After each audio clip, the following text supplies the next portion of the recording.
Man, dude, I was tired this morning. Man, I had a game one, and I literally Mm-hmm. my brain turned off at the wrong time. Just literally, shit. What's Well, all good, everyone, we're back here on another Sunday. And if you probably noticed, my scenery changed because I actually ended up moving. So, to anyone ever wonders You got why a new that one, bed, new room. Everything looks cleaner, except for yeah, him. bigger is better. That's what a lot of girls have told me in my life. If you know what to do with it, like just you gotta make sure you keep this place clean, organized. Oh yeah, I was watching Gen Fox for some reason. Fucking tits always be hanging out. I'm trying to put my face in the Uh, motherfuckers. I was watching a bunch of like builds on the deck. I was playing in Pokemon and Yu-Gi-Oh back to back. I was like, okay, Yu-Gi-Oh right there. It's like Hmm. I didn't realize like Yu-Gi-Oh is like. And matter of fact, we'll talk more about this later. Yu-Gi-Oh's just in a Hmm. weird spot, just like how the LCS and the LCK are. Yeah, Like that, and we could talk. We're gonna talk more about the LCS, but the LCK is in a weird spot right now. I don't. I've watched LSK for many years, dude. This is the worst split ever. I'm not gonna lie. Like, and this is just for all. Genji is the best team, but I don't have faith in them going into Worlds. I think the hottest team They is should be the TT. favorites, honestly. I think they should be coming out of LCK, but it looked like it's gonna be the same thing last year. I think if Genji goes against, I'm not gonna lie. I I think if G2 fixes up their mid game mistakes, I think G2 could beat Genji. I This time think, around, it's yeah, possible. Yeah. but I think Genji's at a point where they peaked. I don't think they can get any better than they are, and they can Hmm. get a lot worse. But the issue is like every other team around them is like Yeah. Damwon is hot and cold. Like literally, you take Death off the team, they're nothing. Just like with T1, I think T1's worse without Faker than DK's without So Death. for me, when it comes to like DK, I think they tunneled so hard on playing around Def that they kind of forgot the identity that Canyon and Showmaker had previously. Yeah, Canyon, super aggressive jungler, willing to make plays constantly. Showmaker, super aggressive player who could make plays by himself. You know how all the terms like your jungler gives you resources. I mean, yeah, Canyon would never visit Showmaker's lane because why am I going to visit a guy's lane who's pretty much always winning? And yeah, then now you have like Kana is not that good. I mean, ever since he stopped playing on T1 around Faker, he's not looked good, and he wasn't really that good to begin with anyway. I don't really know why they picked him up for T1 in general, but having him has not been that great. He's like okay, he's decent at some picks. He doesn't really give you any real advantage. Canyon, he mostly now tunnels all of his advantages toward like protecting depth on the team, and yeah, DKers just they brought in that new guy, Bible, who they brought in last year when Kellen got sick, and he looked better than Kellen last year. But they were like, no, we'll just maybe Duck Dom just works better with Kellen, so they just chose to keep that synergy together. So yeah, DK, I think if they just get a solidified play style of like, okay, this is what we're gonna play to, and if they're just gonna play around deft, which is what they're doing now, they're just playing around deft. Showmaker is gonna always pretty much either be winning his lane or go even. That's fine. Kenyon's gonna be pretty much just going even, or he's gonna be just straight up murdering the enemy opposition. If this guy just pops off in any game at Worlds, I think going into the later on this year, we saw it last year too. Remember, I think Damwon was yeah, one of the best teams at Worlds last year. The unfortunate part about Damwon is remember they lost to JDG in that tiebreaker game, yeah, and then they ended up getting the second seed in the group, which gave them the worst draw of having to face Gen G in the first round of the quarters, because we saw Canyon pretty much just like ass graped every single person he ever been through. So I exactly. don't. Like right now with the LCK, it's pretty bad. Like I people on like group I was talking to in league, this is the worst split for the LCK like ever. This is really bad. Like it's pretty bad.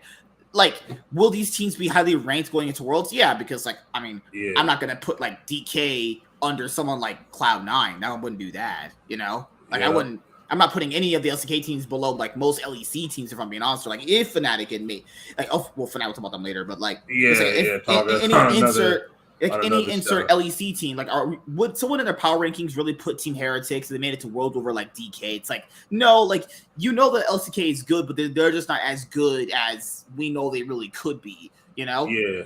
So, as everyone knows, Faker has not been playing because we talked about this last week when I was at my other place. Faker ended up getting a wrist injury. Bangi, Faker's longtime jungler partner, who he won all of his titles with, outside of a few after that.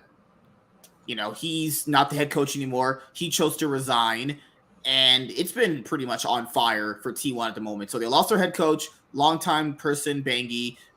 They listened to the fans about rallying behind Bangi to get him, because you know how people always said, well, who would Faker really listen to? He's kind of literally won everything, so why would he listen to any insert random person? Well, if that's the mindset going in, would he listen to someone he's won championships with, like Bangi? That seems like a pretty good idea. Sounds good in theory, sounds good on paper. Let's do it. They had success with Bangi for a little bit, I forget exactly when he became their head coach. He wasn't their head coach last year, I'm pretty sure, right? When they're at Worlds. I'm pretty sure he wasn't. So. I'm pretty sure it was just this split. But yeah. I like the idea of it because, there has to be some sort of level of respect going for a coach, and a coach isn't going to be able to really maybe get Faker behind the team, because back in 2021, if no one really remembers this, or 2020, 2020, when all these problems with Danny and Zephyr and all the roster shuffling to the point where Faker became the head coach, and honestly, who were players going to really listen to on T1 when you playing with Faker? It's like, you could tell in their gameplay, Faker pretty much ran the whole team. You can they look like shells of their former selves. Now, I also mentioned this as well. Just because Faker's not on the team, that doesn't excuse them from playing as bad as they are. They're playing extremely bad just because they are also playing bad themselves. They have no direction, but the amount of bad gameplay I've seen out of them is just abysmal. But my thing is that because of how much Faker micromanages, according to some people, that's the thing too. We don't know how much he dictates. Yeah, but he can't micromanage how you play your individual lane matchups.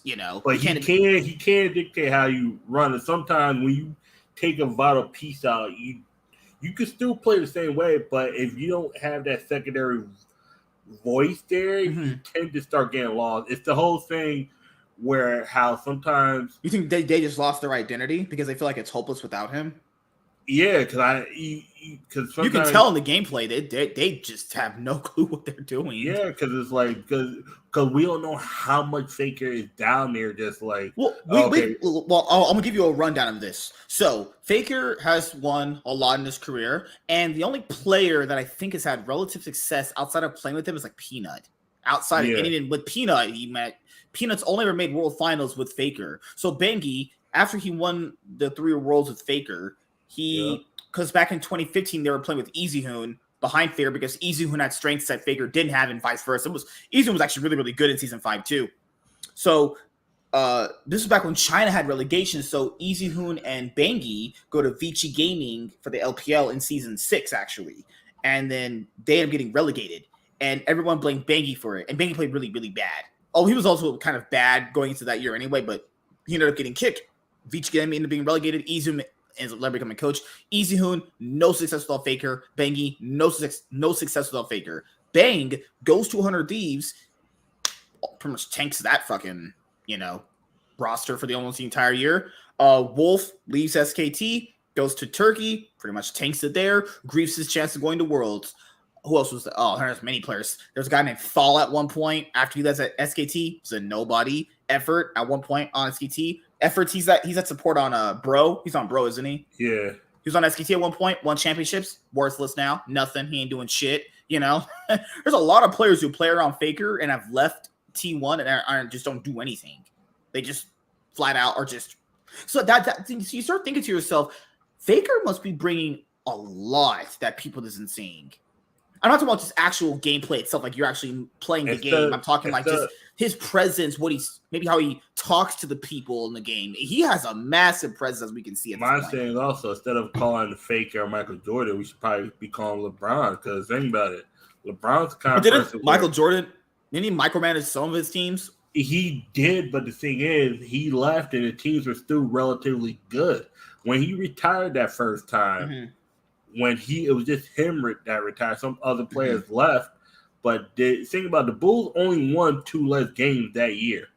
It's not like LeBron. Like LeBron leaves and the whole team goes from winning 56 games to like 24. It's like because you got to realize when LeBron is the team, when Faker is the guy that he's your coach plus he's looking at how every other player is on the team. That's why a lot of times when you see Faker die early and you see how other players are playing around, you see how he's talking, he's looking around. It's like you could tell he's managing it while playing. Or even owner plays so badly now that Faker's gone, and you can kind of tell now. Was it really owner making all those decisions to really go in at those moments, or is it Faker being It was probably Faker making the decision, and the owner just not properly. Owner was probably going like, "Should I go in right now on Lee? I don't think I should." He's probably like, "Yeah, go in. You're strong enough." Just little confidence like that, little things like that. I imagine owner has been playing with Faker pretty much ever since he came into the LCK. Like, because I like just by the way Faker looks at his teammates, you could tell after that 2022 Worlds loss, you could tell he felt it. You could tell he felt that final championship he won slipping, because that might have been the best team he had to win, and you could tell that might have been the bet. That might have been someone say like the best chance he would. I think that mentally broke everybody. I think it's also when you go back and look at that game, like I mentioned to James when we were talking to him, I watched T1, I watched this org for years. Yeah. I know in that game 5, they should have played the game out so much more differently than that I saw them look at. They should have. There's no way you have a bot lane that strong and they just sit there and do nothing with that advantage. You play bot lane, you know what I'm talking about. Yeah. If a bot lane is that big of an advantage, I don't care if there's a fucking bard. But that's why you have to call momentum, because Deft at that point he's a momentum. Dude, Def was worthless. Def didn't really start playing game 5 until like 30 minutes in. So you saw the window of advantage that they had before that. And that was the thing too. T1 didn't close fast enough. That was the thing too. It's just crazy because we've seen them play those situations out so effectively. And it's the same thing. I'm gonna give an example to that. My deck Giratina. If you don't knock me out early, I can come back and just one-shot you. Like I like playing control decks like OTK. In Pokemon, okay, I got a Giratina. I could Lost Impact, knock you out, three prize cards. If you put up another 3 prize Pokemon, you're done. You gotta knock my Pokemon out. You can't knock me out. I could just there's where it's like in a sense like if one team fight turns, that's how it was lost for T1. That team fight didn't go well. Yeah. DRX was scaling, and he just they had a fucking they had a Hecarim. I think they had a better comp that game. T1 had a comp where it's T1 had a better early to mid game, but the longer. But that's what they always thrived in that year. Remember, they always thrived in the early to mid game. They always thrived in the early aggression. Like, wait a minute, I've seen this team play this situation out every time. Remember, when you see and Carrier were winning most. Deft and Barrel were one of the main reasons why they almost lost that series. How badly they were getting beaten. Remember in game 2, they had lost almost so hard that it was almost insurmountable. They can't win. Yep. And you think to yourself back in that game 5. I'm not saying DRX didn't deserve the championship. No, they definitely deserved it. But this is a bot lane that had this big of an advantage, and we're not pushing our advantages. They weren't closing fast enough. They were like, "Oh, we got this eventually." It's like, the minute you start thinking like that, it's like, okay, if all it takes is one mistake or one. It's like sometimes it's like someone says something, so you're thinking about something, you're like, okay, and then you see something that your other teammate, sometimes you might be a little too anxious. You move here, like you might gank for the jungle, forget that there's a ward there, next thing you get picked off, and then now you go for Baron, and you're down the one person that's either doing the damage or the one that's going to block all the shots, and now you're screwed because you missed down one piece. And that's the thing too. It's like you saw how DRX was like, okay, if we could just make it to this point, we know we can come back. It's like all it takes is in Pokemon is just one crucial knockout at the same time. Prize card, you get one mess up or a hand trap or whatever. In League, it's literally okay.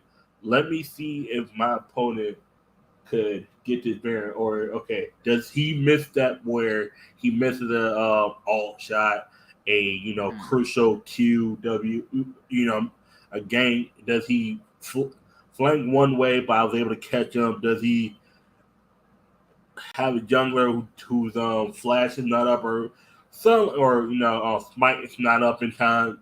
Mm-hmm.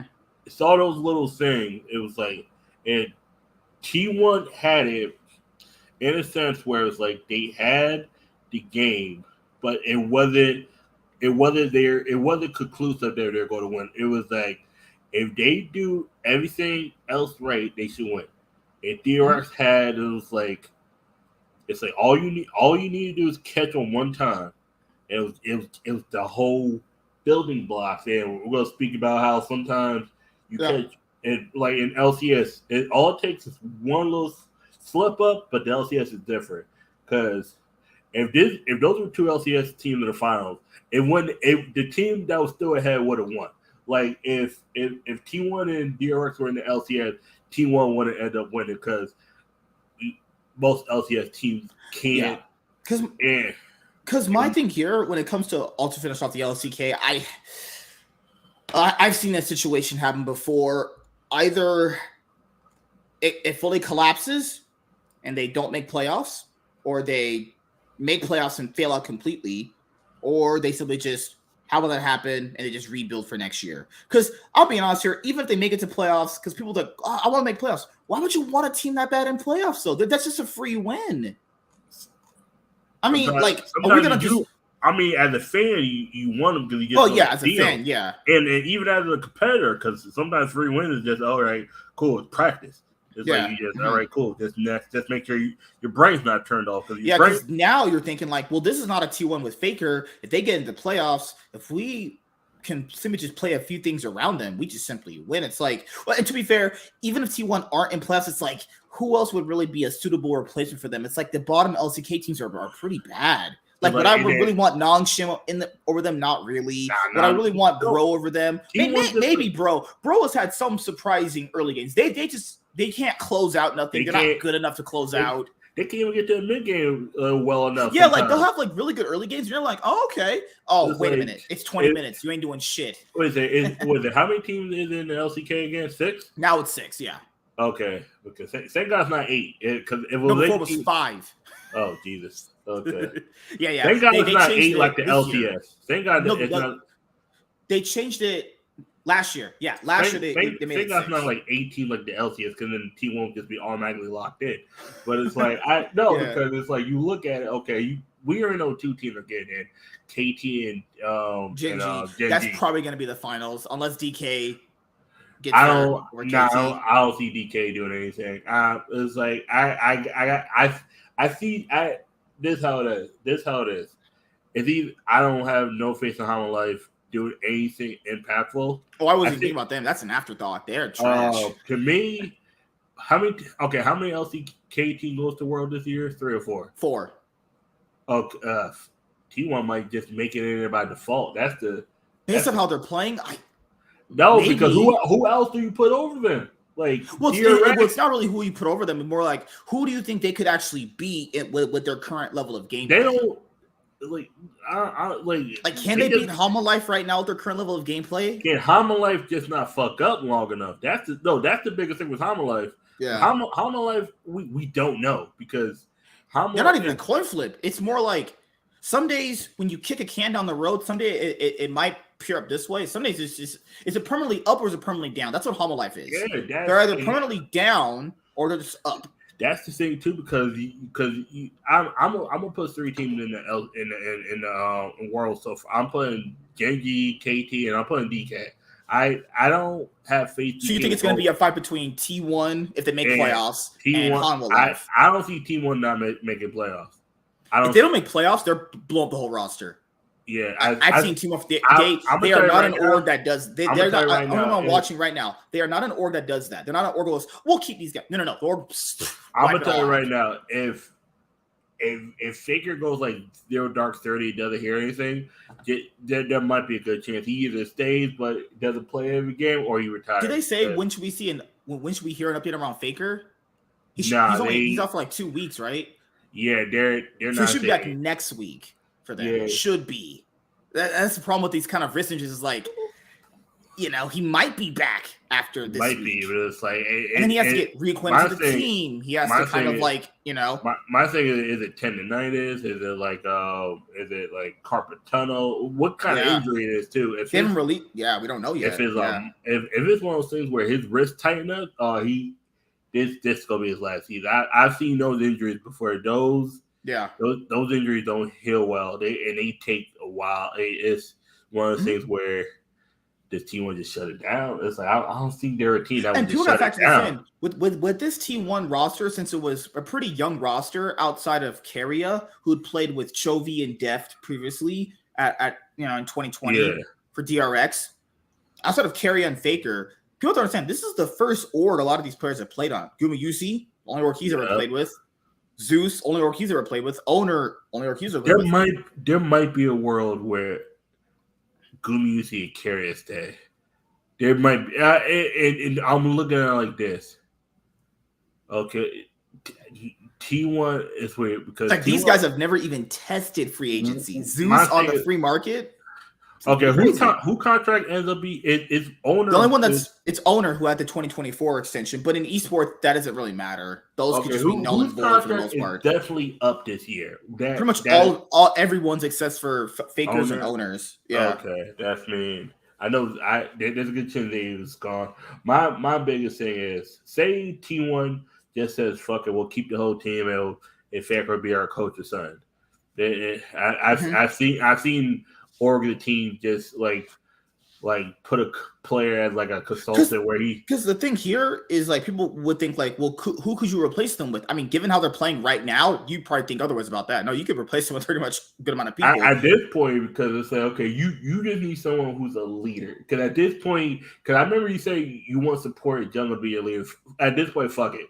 You need someone who's been in that same position as Faker. It's like you need someone who they brought up their academy mid laner, and that guy, that's not Poopy. That's shitty. That's Poopy. He's pretty Poopy. Bad. But his career's fucked. He's not going into the org. No org's taking him after this. But the thing is, he's not. I don't even think he's. It's not his fault. That's how the esports scenes. That's how all the scene sees it. You go up and you fail. Yeah, my thing is, but knowing them. If Jester decides to retire, Dignitas might have him on their team next year, or fucking Immortals. But my thing, real quick, yeah. Who do you think? Say if Faker retires, who do you think would be a good? Who do you think if they were to go to free agency would be a good? They would have to essentially build a roster or multiple rosters throughout other years coming that is sustainable enough with just good players in general. So I've seen this happen with other orgs that have lost their shot color. Cloud9 went through this. Origin went through. Fnatic went through this. Yeah. G2 went through this with Perks. It's just if you tunnel that hard on a player like that, like Perks, High, Xpeke back in the day, Faker, Rookie, is that for a lot of people? Uzi. Yeah. It comes on a roster building. Cloud9 has not had High now for how long? About 7 years.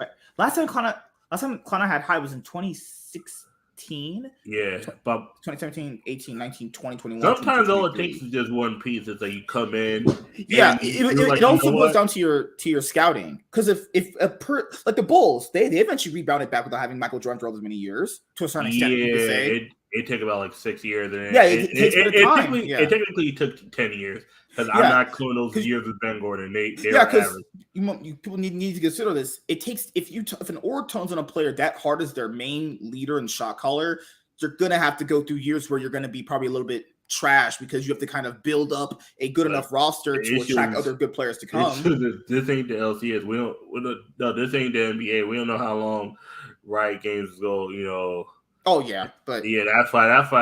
The LCK and LPL will always exist. That's how much fans and money they got, quite a bit. Until League decides to crash. But the reason I'm just asking that because I'm like I want to see what player could just they'd be like, you know what? Okay, play style wise, we could just hire them, have them interact. It was like someone who plays now. You have to find a player kind of like the other orgs did, like I mentioned, that can be what you want him to be, but then also attract other talent to your team to make you constantly have good rosters. The reason I'm asking the question the way I'm asking it because I'm looking at it like this. Okay. Are you talking about an immediate fix or a long-term I'm talking fix? about no immediate because a lot of these because Korea looks like they're long term and short term at the same time. It's one of those we kind of win now, but we can play it for long term. They do one of those things where they take a small risk. Like cool. If matter of fact, this might be good for another show. Who could replace Faker? But I just want to keep that question in the air. But the thing here is, no. You know why I'm asking? Because at this point, you don't need whoever mid laner to come in to be Faker. You need him to be a mid laner. That's why. That's the question. That's the thing. Oh, you're saying you need a strong mechanical mid laner to get them out of the shithole they're in right now. Yeah, that's what you need. And it's like you need the other 4 people. I'm not saying go get new people. I'm saying you're really what I'm trying to say is you're replacing Faker, you keep everybody else. It's like now it's like, okay, we need Gloomy UC, they use, we all need you, all 4 of you need to step up. And we got 2 options. We get someone off free agency or we get a new mid laner from an academy or somewhere. It's like you are gonna have to be the leader. This guy's gonna come in, he's gonna be a mid lane. Maybe great, maybe not, but we're gonna like at this point, Faker is probably done and Poby is not working out. That's Poby is not the future. If that's why they had him on the roster, that's not the future. That's why it's like because I'm looking at that's why I think this might be good for another episode where we could look at mid laners in the LCK and the LPL whose contracts are about to be up, and we look and see which one would fit that team. I think if KT win the split, there's a good chance. If I see BDD on T1, that'd be crazy. If you think that's a good player, BDD's been around just as long as Faker, and he's also had success too. Actually, a lot of success, actually. if BD could be a step up and he's willing to leave, I mean, Showmaker is never leaving DK. If BD does it, if BD what if Chovy joined T1 next year? Oh god, his contract with Genji is up at the end of this year. Hey, that's why I definitely want to do like Chovy on T1. That would be insane. That's why, I definitely want to do an episode where we just talk about this and flush it out a little more. All right, so let's go to the LCS. I mean, this week was a dumpster fire. This is just if it could go wrong, it will. It's like NRG is the definition. They're picking up some steam. I will give them that. They're picking up some level of steam. NRG punches up, but then they'll fall for a trap hole. I don't understand NRG. I think they are. I don't think they're meant to be understood. I think it's just their world and we're just living in it at this moment. Yeah. Best way to explain it, I think. Yeah. All right. So I want to mention this thing. So last week with Team Liquid, they chose to put in APA over Harry. Now, obviously, Harry had been pretty much more than dog shit for the majority of all of last split and most of this split too. They put in APA. He has some pop-up games. He's been starting mid let's be honest, for the rest of the split, for most likely. He also didn't look as good this week, but that happens with a lot of players. Like sometimes they'll have really nice pop-off weeks, and then other weeks you go, and then they get figured out. Sometimes okay. But at least he's not. As long as he's not as bad as that other previous guy, it's fine. Yeah. So FlyQuest end up putting in Spyrex because we have been mentioning if Vicla's playing this bad, why not put in Spyrex? They actually do, and he ends up. It must have been either jitters or he was nervous because he was 3 levels down and 100 CS down in his first game. I was like, and FlyQuest just looked like, oh, why are we gonna bring this guy away? We just have someone who just playing bad as well. I guess they're thinking like the upsides in Vikla are just a little bit better, maybe. Because to me, this is in my opinion, this is FlyQuest throwing in a white flag. They are done. Mm-hmm. They know they're done. You are tied with some mortals for last. You have to jump 3 teams or 2 teams. Yeah, it's gone to a point. I know they beat one of the teams pretty badly. Okay, so the EG story, I will tell you guys right now. So FlyQuest ended up putting in Spyrax. He doesn't look as good as they thought he would, so they make Vikla.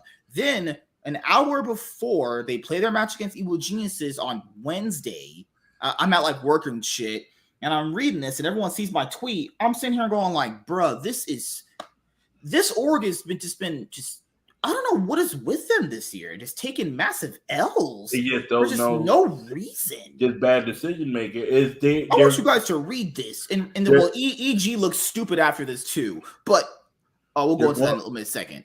FlyQuest out here making bad money decisions.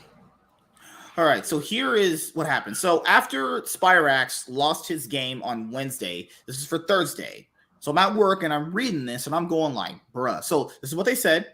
For our match against Evil Geniuses today, Vikla will return as our starting LCS mid laner. The decision was pre-planned regardless of yesterday's outcome. Right there, that is the most disingenuous level of bullshit I've ever read in my life. First of all, if Spyrax had popped off like APA did against IMT and 100 Thieves, am I really supposed to believe he would be switched out? If Spyrax came in and shit-stomped most people, there is no way they're swapping him out for Vikla. We don't know that. And the reason why we because sometimes the team has a plan, and if that plan, if they see any hesitation or any doubt, they switch. Well, last split they put Winsome back in for that final week of finals.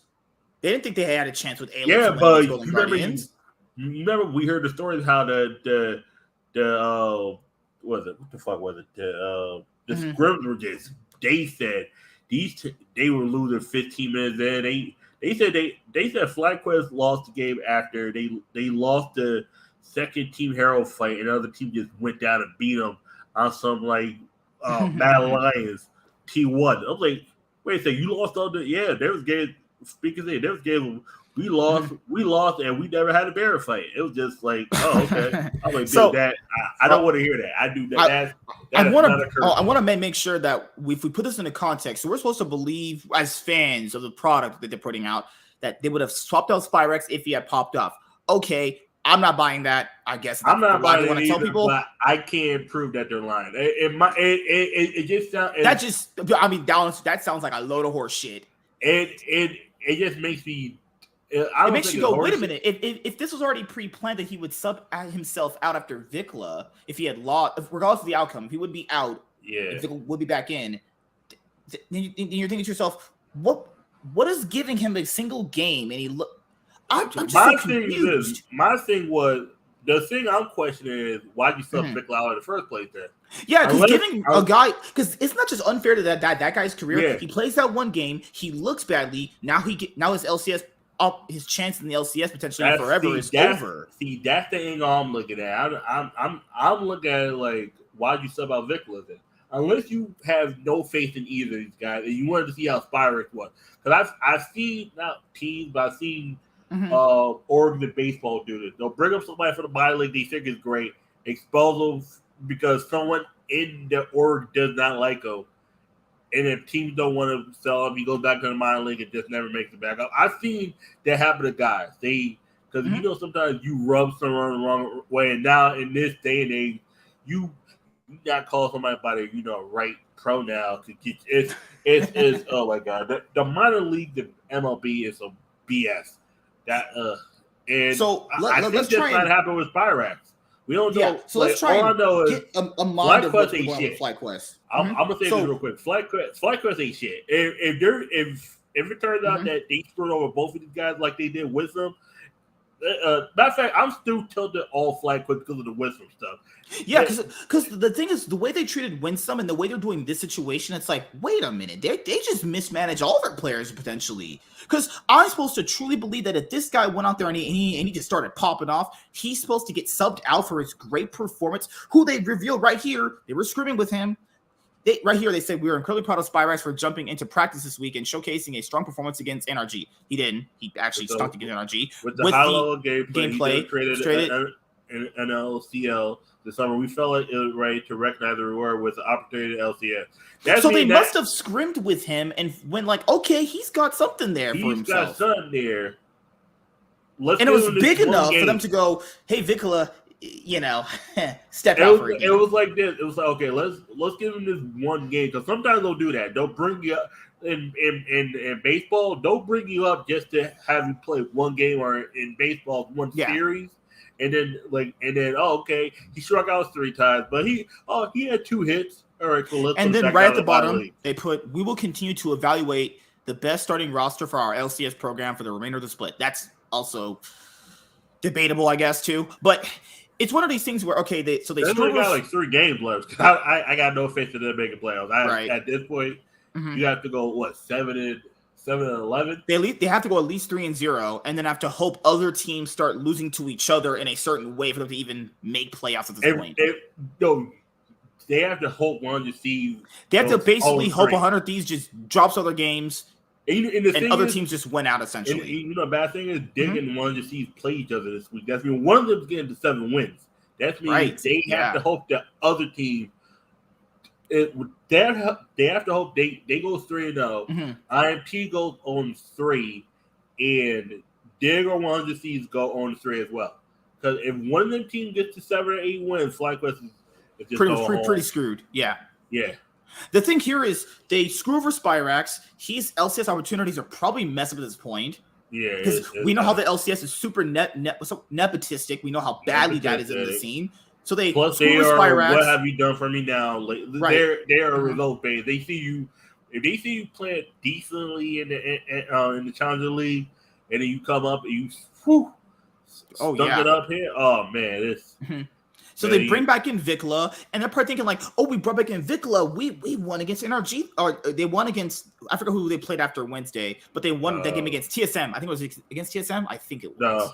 It was against It was who they played. It was this because that's Wednesday's game. They IMT? No, they won against EG. Okay, so that was the that's the EG game where everybody started calling fraud.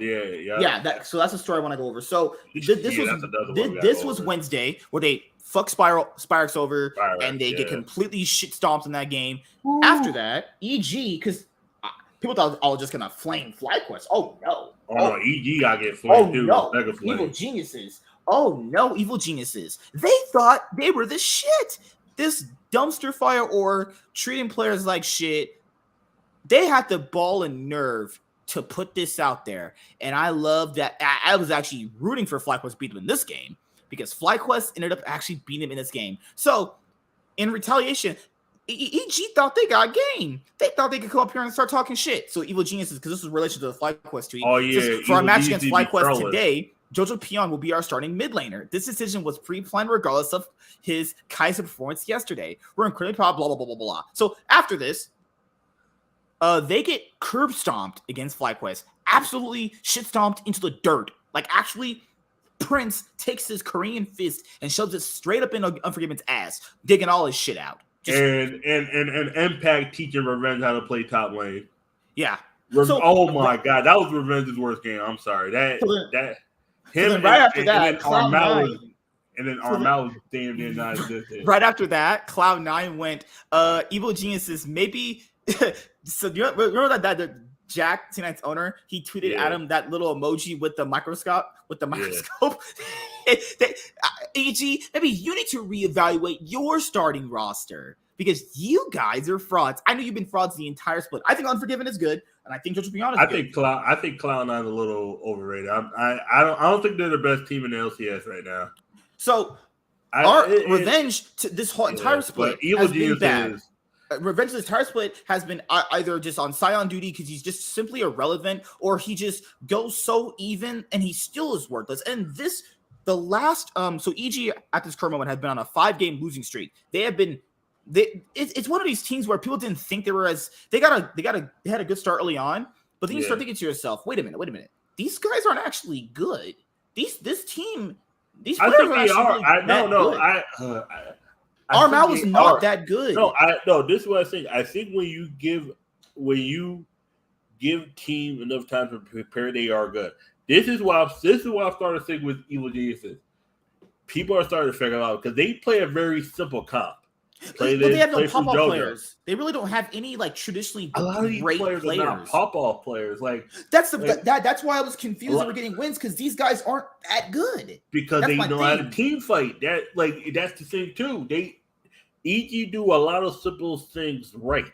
Their biggest thing it's the whole thing where when you figure out how to knock out a simple plan, you know how to win. It's the whole thing I say in chess. when you or in any strategy game, when you know how to take out your opponent's win con, it becomes a lot easier for you to win.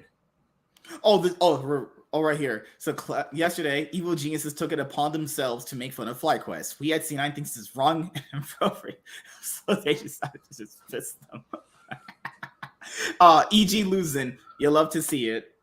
Yeah, but Cloud9 don't need to be talked because their comp's starting to get figured out.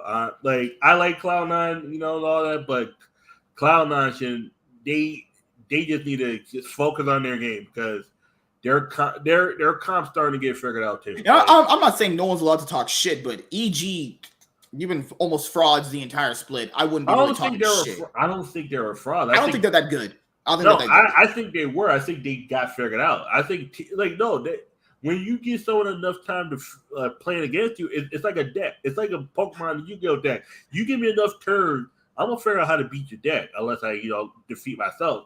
But a lot of times it's the whole thing Hannibal said in the 18 movie. If you give me 20 minutes, I got it. I'm paraphrasing, but if you give me enough time, I'm gonna break your comp down. I'm gonna watch every game you play with this roster. So currently, right now, EG are on a 4-game losing streak. But they're still in the top 4. That's me. It's not really about being in the top 4. It's like these games look bad from them. You could be top 4, but if the gameplay I've seen from you is bad, that's kind of just like all these teams are just not doing great. Like, let's keep it honest. Like, Golden Guard is losing to some games. You're like, what the hell are you doing? Cloud9's not looking.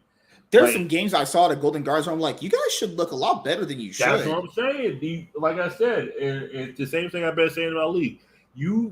All you gotta do when you watch enough games against a team, all you gotta do is your coach. This is why I say coaching comes real quick. That's why you watch every game. You watch twice, you watch 3 times. There's days where all you need to do, don't even play, don't even practice. Revenge is kind of ass. You kind of, but it's always been us. Like I said, when you give someone enough motivation, they're going to win. You know what the issue? You know what the issue with EG was? When a team that's everyone is not expected to wins. Sometimes you get too much into yourself. Plus, it's too much into themselves. Plus, teams figure out how to play around you. I've always looked at it in another angle too. So the things that you said, I think, that's true. Then there's a third level to it. What if the better players just beat the other players? Yeah, that's how it's supposed to happen. Yeah. Because sometimes I think of it like this. Those two things I also apply to my analysis too. But I think the other thing is true. The teams with the better players just eventually start beating these guys. Yeah, they should.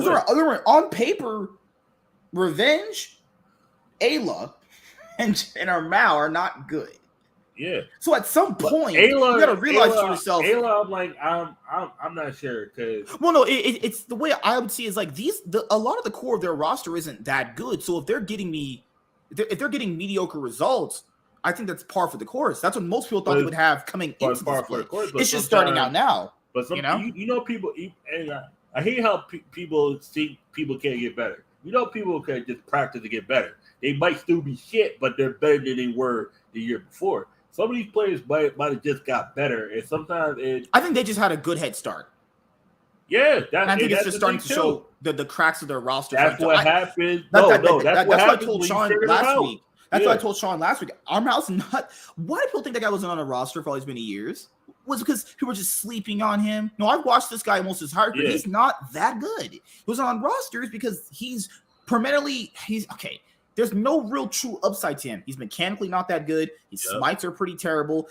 As you saw these past weeks, his ult are abysmal. He can't ult to save his life. He can't team fight.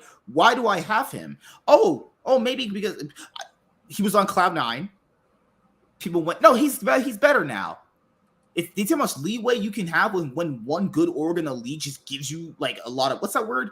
That's word of mouth. The word of mouth was strong on him, and then EG went, okay, we'll just have him. Now you're starting to see why people didn't have him on their rosters. He's not a good jungler. He's never been that good to begin with. He's always been pretty bad for the most part. He had 2 standout series in his entire career, and that has pretty much carried his whole career up until this point. Revenge proved this week he can't even. If you can't play Cassante, you suck. ass. I mean, because I don't know why people think Kasadi is easy champion to learn. Something's pretty taxing. I played him before. He's pretty hard. Yeah. Like, sometimes if someone gets on the champion, you put him on another champion. But the issue is, like, at that level, you should at least be competent. Like, you should be competent at that level. Because like at a support level, if you're going to play support, I would expect you to know how to play Nami competently at least. Oh, right? dude. Nami's pretty simple, man, right? I'm going to fucking murder you, Nami. I'm not you, but I'm just saying it in general. Oh, Lord. I swear, if a team ever drafts Nami and Maokai in the same team, just FF. That is so much CC coming. I'm telling you right now, if a team ever allows Maokai and Nami to ever be on the same team, get drafted, that team that let them draft that comp needs their coach to get fired immediately.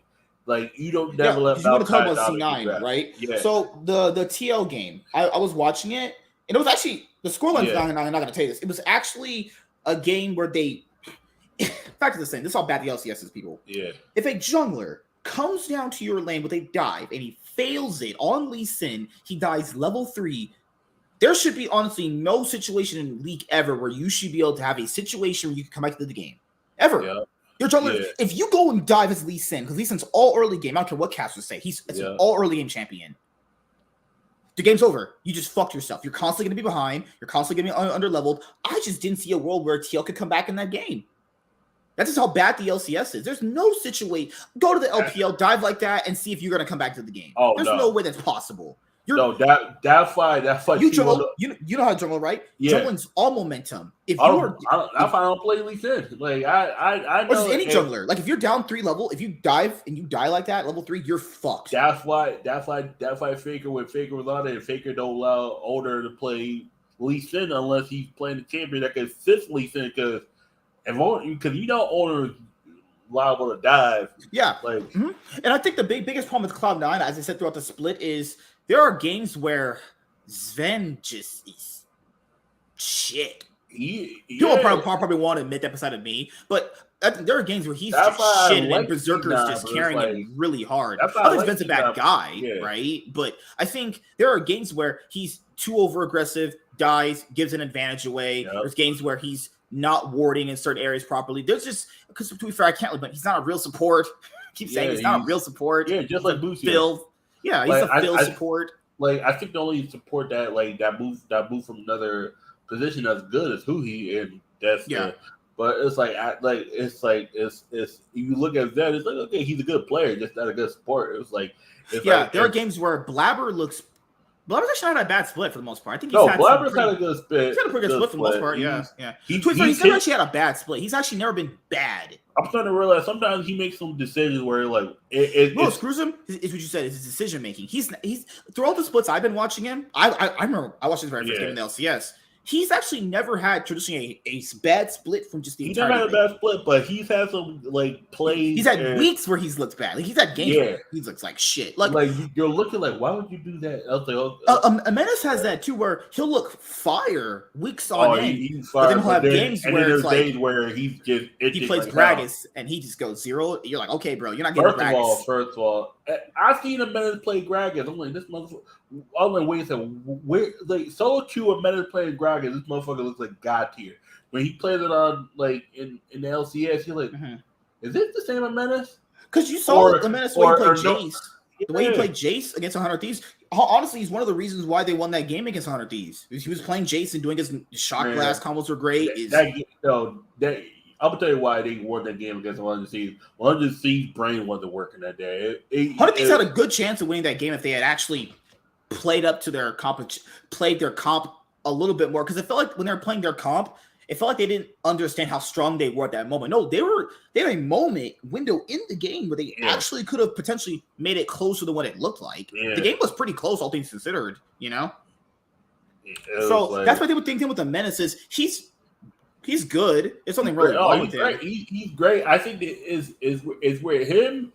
I think he has to relax a little bit because sometimes he just be like a little shred. You don't see it on his face, but it's like, dude. There's some games where he tries to do the over aggressive play and it results in just them getting behind. You Yeah, know? it's like, dude, why are you in lane by yourself and not, clearing out like, jungle paths? Like, dude, Right. it's like, oh god. Well, since you led to 100 Thieves, they did clap TSM. They clapped TSM, but they got clapped by IP. That's me. That balances it out. It's because after this, I do want to talk about IP. This is what this is what I'm gonna say about 100C. My biggest thing is right now they're the fracture. There is a fracture that people are not. I'm starting to see it because I watch like just how these guys practice outside. Mm-hmm. They're the fracture. They're like. There's no chemistry here. This is just five workers together at this point. The chemistry is Quid, Someday, and Closer. And there's more Closer, Someday, and Quid. Like Quid is just kind of like a budget worse version of a Menace. That's kind of what he is, really. He's a skinnier budget version of a Menace. He doesn't really. There are some games where he does do stuff, but there are games where he just kind of sits there and just plays. It's the. I think LS said it the best. He doesn't play to look bad. He plays to make himself look good. As long as he's not 0-3, he probably feels like he's not the reason why you lose. But that's not good. But there's also games where he pops off. So it's like, is he not comfortable with the team? Is he not comfortable making better plays? Because you look at him, you're like, this is not a truly terrible player. This is not a bad player, really. You're like, it's something here, maybe.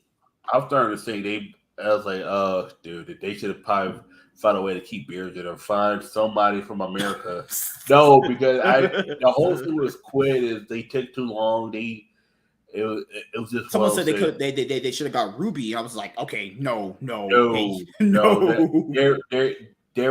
not trying to go last place. No, there was rumor that came up, but somebody was like, nah, I'm good. You get more likely double up. You would double up for New Duck. One of those two, because it was like that's all. Let's go get a Korean. I'm like, oh god, we don't got enough time. And also real quick, that bot lane is how Busio and Double are smart at the game, but it's like I don't want to hear this dude Double at the end of the year going like, well, we had no synergy. No shit. I mean, anybody with two brain cells could see that. Busio and Double are smart at the game. They know how to play. The issue is because, dude, against the Cloud9 game, there's no reason why they shouldn't push the lead the way they had. Like the Varus, it wasn't like they had an insurmountable lead where it's uncombatable. It's more like this is what I would have tried to push for. Okay. I would have tried to push Busio, but I would have tried to force Busio to go back to mid. Like that's what I would have done. Because he said he likes playing support. No, you don't. Dude, you are way too timid. It's you. Yeah, dude. Remember, you're either too timid or you're too aggressive at support. And remember, it's like he had Rel, Varus. They gave Closer his best champion, Lee Sin. They had Quid on Ari. This was a game where you're like, okay, and it's like, wait, there's certain moments in the map where Double is walking down by himself, no vision, dying, giving him his advantage. That's what I'm saying. I'm just sitting there like, I want people to watch this right now. This was it's just not a head it's like a head scratch thing. It's like, you guys aren't losing. Why do you feel like you're losing? So yeah, they're winning the first part of the game. It's fine. This is questionable. This is like fine for the most part. Nothing bad here, really. Your Ari's roaming, your Lee Sin's roaming. You know how this played. They weren't really winning because because you have a lead doesn't mean you're winning. I've realized. Yeah, like why is Double walking down here with no? Why is Double walking down here, no vision, no idea where the jungler's at? Like, what are you doing? This is what I'm like. What the fuck, man? I'm just sitting there like. He gets over a shutdown goal. He gets a Blabber who's already having a great game on Maokai. Like, all right, so our lead is essentially gone. Closer gets Dragon. It kind of balances it out, But then they're too slow on they get the first turret down there, but then they're stealing Closer's jungle. They're getting they're getting the turret up here on top lane. It's like every play that they made, Cena just counteracted it. But there's moments in the game where you're like, it was this team fight where didn't they try to save Someday from Fudge, and they almost aced them. You're like, wait a minute here. So I'm just confused. This team has confused me the entire split. 1 week they look pretty solid. The next week they just look like shit. 1 week they're not even trying to play the game. The next week it's just, what are you doing? And then this week it's just like, okay, now you just lose to IMT. What is this team? I can't. I don't know. I'm just so confused. I don't know. It's just 1 week. Every single week it just feels like there's another issue. There's no way a team with this kind of caliber players should be losing to IMT. It should, but like I said, it's the same thing. Like I said, you prepare for somebody, you catch up on a bad day, anything can happen. Anything can happen. It's like the standings are Cloud9, Golden Guardians. I'm pretty sure they locked playoffs, didn't they? Yeah. Yeah, they locked playoffs. C9, Golden Guardians, any team over 10 win lock playoffs. Right. Of how bad the lower teams are. Dignitas is on a 3-game losing streak right now. Yeah, they've lost. Yeah, they lost every game this week. Yeah. Yeah, they just they're coming back down to earth. Yep. Makes sense. Things are starting to look like how they really should be. I think when splits start out differently than people think they are, it kind of gives you a weird warped reality of what things are. But then things start. I do think Dig is still good. This is my thing with Dig. It's like when I play against you guys on Wednesday. Yeah, that's why I said that. That's why I said FlyQuest has to go 3-0, and whatever they have to lead one of those teams. Because I think FlyQuest lost to both of the teams twice already. Or I know they lost to one of the teams twice. They lost one of these. If FlyQuest and one of the teams tie for a chance, they have no chance to beat them. FlyQuest has to be one game ahead of Fly. So FlyQuest has went 1-1 with only EG. Yep. NRG. Yep. Team Liquid. Yep. They beat the good teams. They are NRG this year. They beat the good teams. They can't beat anybody else. Have they faced IMT? No. Have they faced? You guys have Dig, NRG, and Golden Guardians for your last 3 games. Oh Jesus. No. Okay. NRG is weird because NRG might play down. That probably is the match of the week there. Yeah. That could almost basically solidify them getting in or getting out, honestly. Because NRG, they're actually starting to... Who's FlyQuest IMT playing? FlyQuest has an IMT game this week. That'll be anything, because at this point, IMT is so... IMT and FlyQuest are probably about even, if we're being honest here right now. Who's the other 2 teams FlyQuest So FlyQuest plays TSM, IMT, and C9. Oh, no, okay. They're losing that C9 game. I don't have any faith in that. TSM's the toss-up, because after coming off that loss to one of the seeds, it's weird. Double F always find a way to play good against TSM. It's like, it's like now. He's never not missed playoffs in his career ever. And yesterday, he never missed Worlds. We're going to see how much Jessica carry this Dig team, this carcass of a team. You know what's crazy, man? These last 2 splits have come down to, can Double F make playoffs in the last week? Yeah. He always has. He's never actually missed playoffs. He's in 7th place right now. That's me.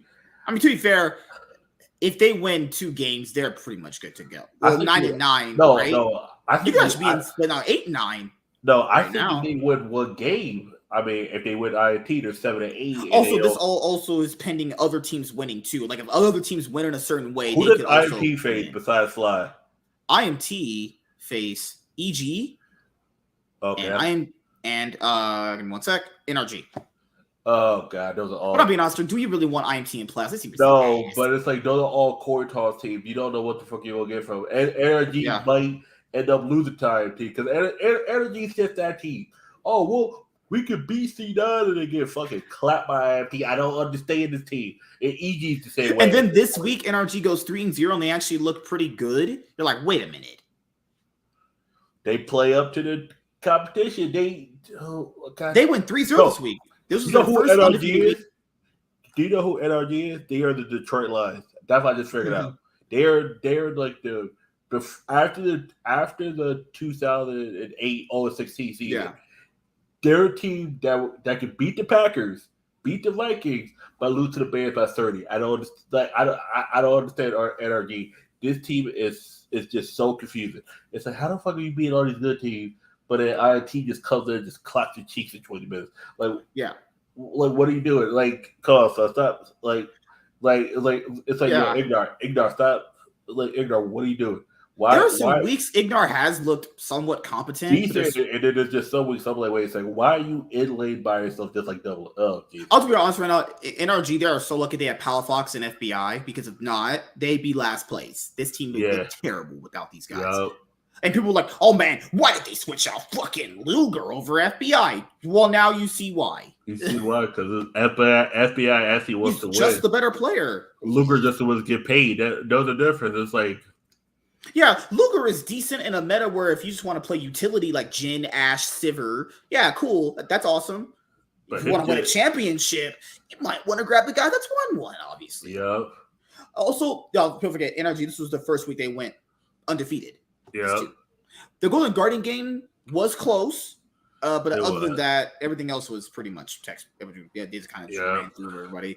NRG is a weird team, man. It's just they're just CLG in disguise. They are literally transformers.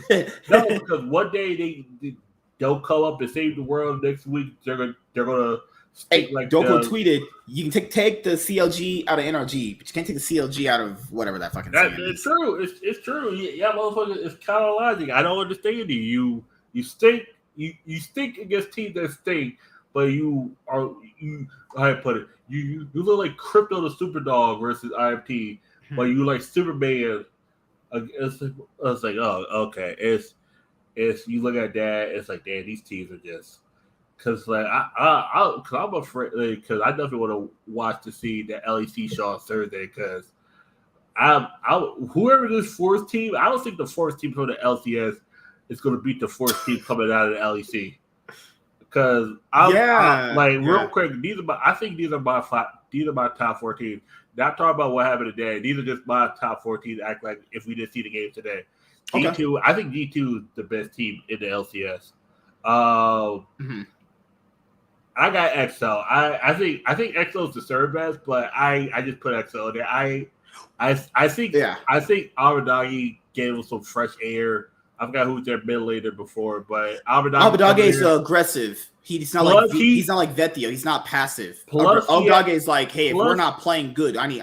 Plus, he wants to prove something. I think him getting snuffed last year for all pro and LCS. To be honest, he wasn't that bad last year. A lot of people really overrated how bad he was. No, you know what it was? It was Takuli that 1 week and that game. Dude, people were calling this guy washed. I'm like, I've seen washed players before. That's why I think I was so happy that he won the Excel series. I've been happy he's been playing this well. That's why I'm glad that he looked happy. And I was like, you know what, this is Abadagi 2021. What's crazy is 100 Thieves actually had this guy, and they were like, you know what, probably can't work with you anymore. No. I'm telling you why I did. I think there was something about the LCS. You could just tell he didn't want to be here anymore. Think about it, he's from Europe. It makes sense why he goes back to Europe. From Germany. Germany. Oh yeah. Yeah, it just makes sense because he loved player for what he said, but he said that you could tell there was something that was missing. You could tell he felt like that LCS just gave up on him. I was like, no, that 100 Thieves fans, we loved all 5 guys that were here last year. We just felt like you guys were just like there was something that was just wrong. When it came to the final hurdles, they felt like they massively underperformed, and to be fair, that is true. You know, because like you could tell FBI who he argued like some day felt like he just did all he could. Clother, there was times Clother probably had one of the best years of his life in his career, but he couldn't win a secure title. You know, he just felt like he just him. I'm being honest, man.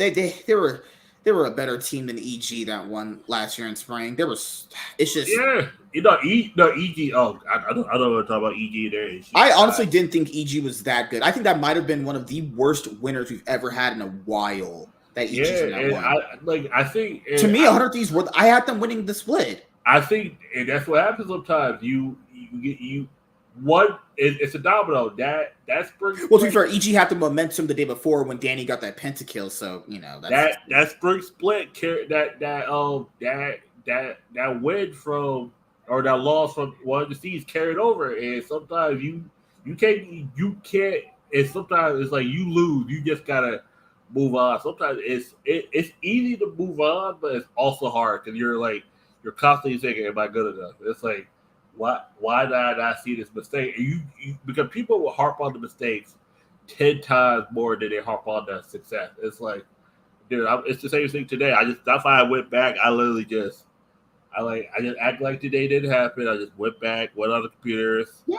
looked at my deck profile, looked at okay, what card do I need to take out? It's like with that's all right, cool. What champion do I need to get better at? It's like okay, what's the meta now?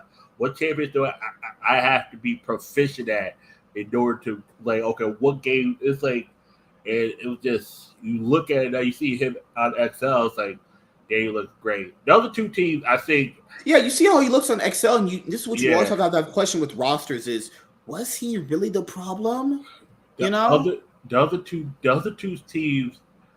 Okay, Also, you can't take out Closer and Abadage. You can't break them apart yeah. because, I mean, if anyone's watched content surrounding those two, you could see like you take the synergy away from those two. It's like Yeah. now you force Closer to pair up synergy with Bjergsen. Complete total opposite play styles. Oh, and Beers is someone who was mentally they're players that just said he was done. That 2020 World's failure that mentally broke him. And you can just look, and he retired, came back, failed again with Team Liquid.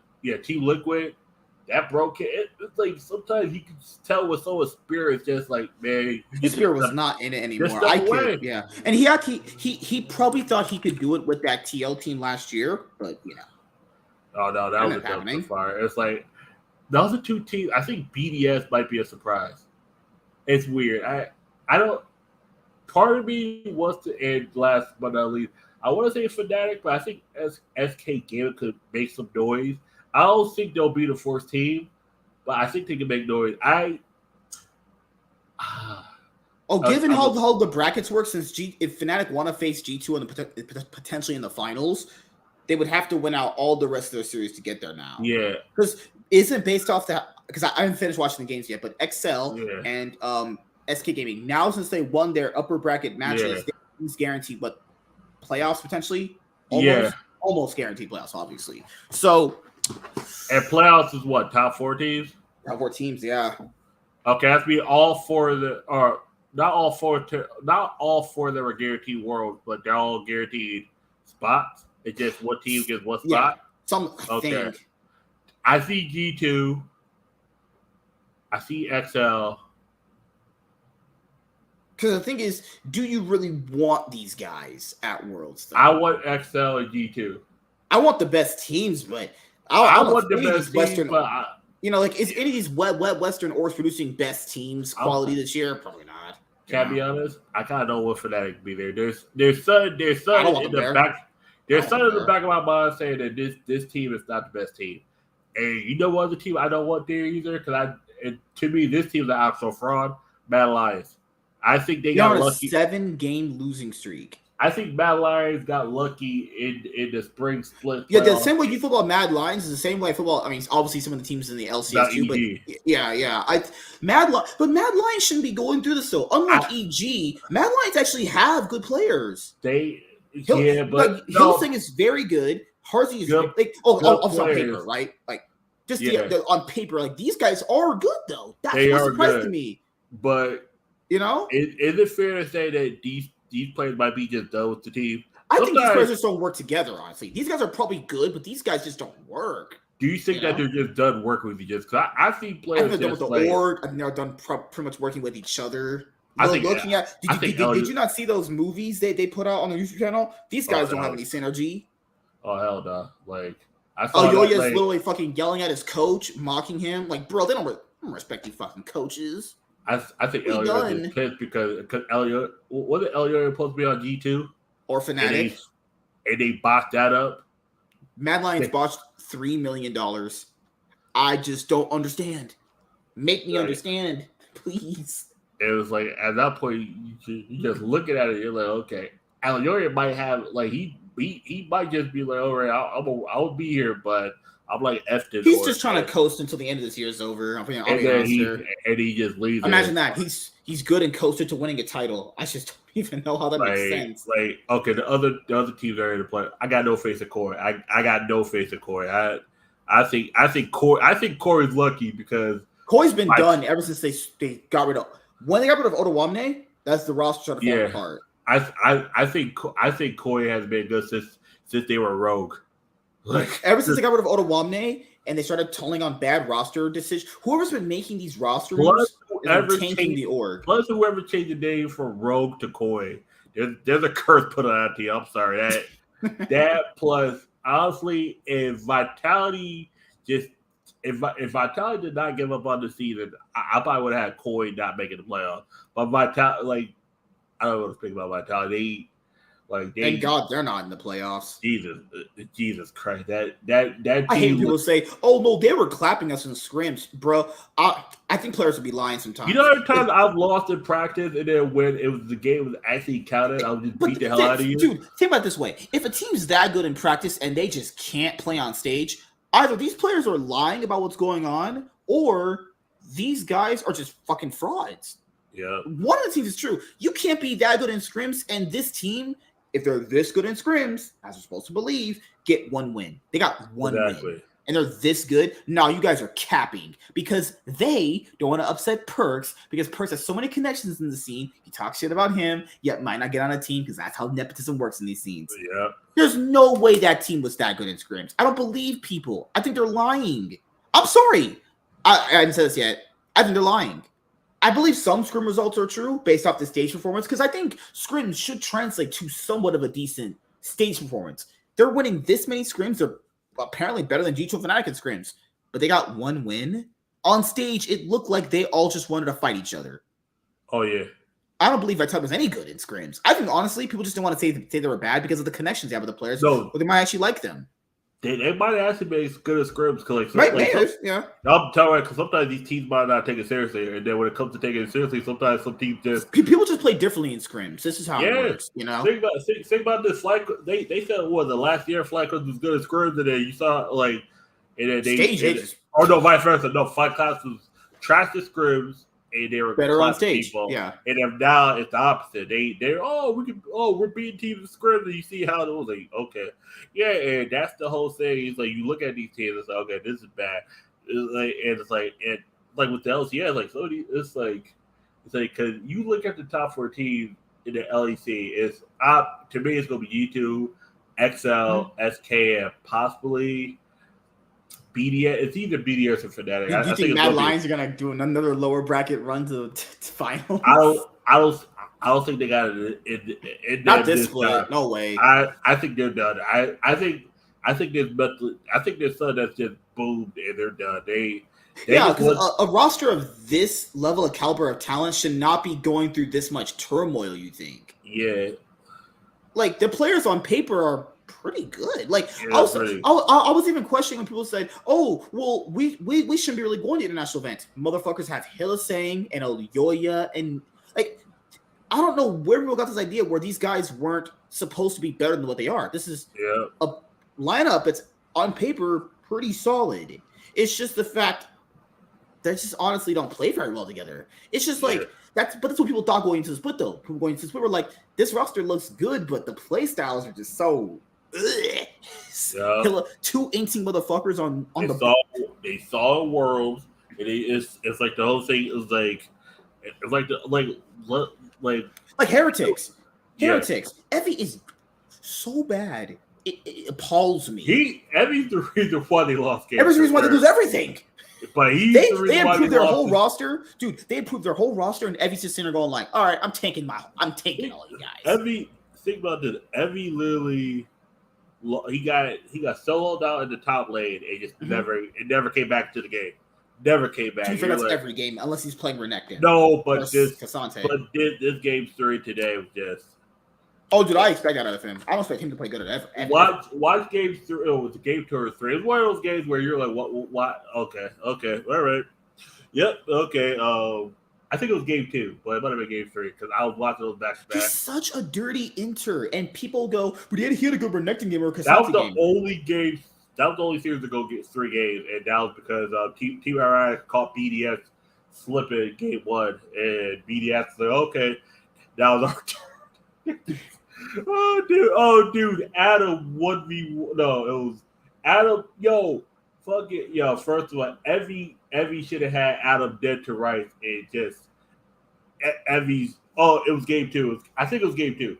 But yo, watched all three games. Evie had Adam. I watched the dead to rights. G2 one, and the Watch that Koi BDS. is just so bad, man. Watch that T Radix BDS game. Evie had Adam dead to right, and Evie's brain turned off. Like literally, like it. Just watch that game, and you're like, okay. See that game, and then the coach, he'll be like, I can see why but Evie's so Evie's good for bad. our team. Evie's bad. He looked decent he looked only decent like Cassante and Spring. He sucked last split. He sucked this split only on picks that are basically not Renekton. He had that one decent Renekton game. Even his decent games aren't impressive either. He only looks decent on Renekton and Cassante. He's not good. Team Radix, I'll give him credit. I was wrong. They improved their entire team except that piece of shit. And then the coach is sitting there telling people on fucking Last Free Nation, and they did the best unleashed with Thorn and Dom. It's like, no, but Effie's good for us. He's good for our team morale. All right, well, I don't know what the fuck that's supposed to mean, but you know. Yeah. Yeah, motherfucker. Can you find someone who can better your morale but doesn't go run it down? Why do we have to settle for one or the other? Why can't we have good morale and don't run it down? How about I get both? You know? Like what? And people are now starting to do that thing that we do in League where people went, they just got Mad Lions. Yep. Oh shit. But all right, guys, that's it. Gonna mention to you guys before we head out. A major rebrand is coming up that you guys should be hearing about come Monday or Tuesday when I get the video out to you guys. But I do want to say the esport content on the channel is not changing. You will always get your Cloud9 podcast. You will always get the pre-recorded videos that I put out every once in a while for League-related stuff. But for the most part, I'll mention it more on the video. Anything else you want to say, man, before we close out this for a little bit? Man, this week was crazy. This week had some crazy games. We got 1 week left. Hopefully, they're decent. Hope they're good because, like, I don't such a fucking fraud, man. Who? Oh, EG. Oh, Evie. Oh no, yeah. I first I saw you were overreacted. I saw how I was like, dude, I've main top lane before. I know a bad top laner instantly when I see it. Like this motherfucker just lose a top lane. I'm like, and people shit on people were shitting on Adam. I'm like, yeah, like okay, I'm saying Adam. Credit to Adam. He actually can win you lanes and win you games. Adam can win you games. Adam just chokes when it matters. That's all it really boils down to. Evie can't choke when it matters because he can't get to a point like that because he's already just shit. Evie was 0-8. Imagine that being called good. 0-8 in 2 games.